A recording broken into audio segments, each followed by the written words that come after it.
Once upon a time, there lived an 18-year-old girl with her father and 3 brothers in a large castle in England. The girl's mother had passed away a year ago, leaving the father to tend to the children's every need.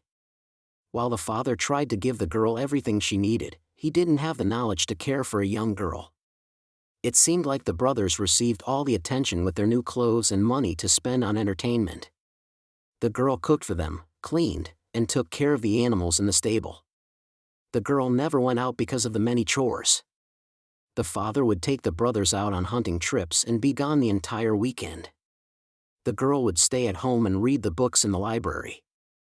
Her favorite story was Cinderella, and she somehow found a connection between her situation in it.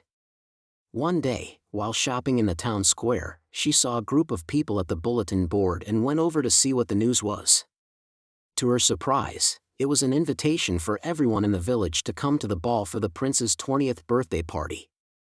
The young girl thought to herself how wonderful it would be to go to the ball. She ran right home and asked her father if she could go. Her father chuckled and said, "I don't know if you should, those balls can get kind of rough at times, and besides, you are pure, and I want you to stay that way until marriage."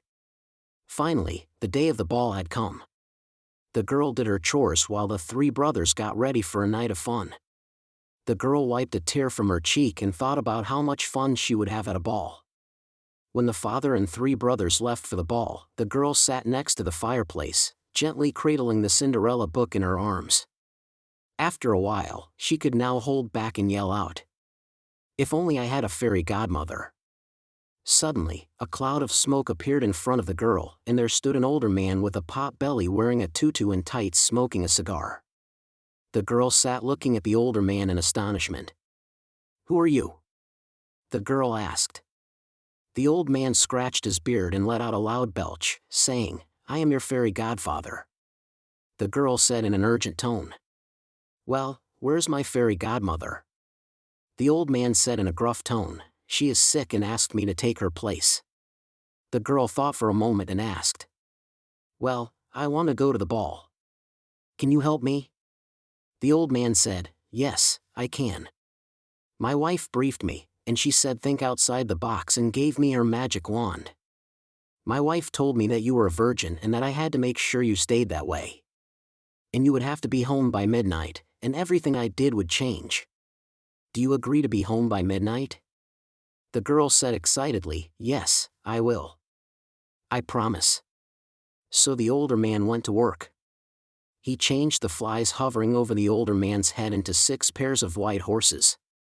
He waved the wand, and instantly the apple in the fruit bowl changed into a magnificent carriage. Then he saw a rat and changed him into a driver. That was the easy part, now he had to keep her a virgin. The older man thought for a while, and his eyes opened wide. "I know," he said. Then the old man turned to the girl and said, "If you are not back by the stroke of midnight, I will change your womanhood into a pumpkin." The girl thought for a moment and answered, "Okay, at least I am going to the ball." The girl waved as she sat in the carriage in her new ball gown. The older man sat by the fire, waiting for the girl to return. He had fallen asleep when he was startled by the clock chiming the 12 strokes of midnight. The older man looked out the window, but there was no sight of the young girl. At the last stroke of midnight, the older man waved his wand and sat back by the fire, waiting. At 1 o'clock came, then at 2 a.m., no girl. Around 2:30 a.m., finally, the girl came walking up in her old dress, barefoot, with the biggest smile on her face. The older man met her at the door and said in a disappointed tone, "I told you what I would do if you didn't come back on time." The girl giggled and said it with a big grin. "I know, but I had the best time with Peter, the pumpkin eater." Be sure to like and subscribe to Sko's YouTube channel.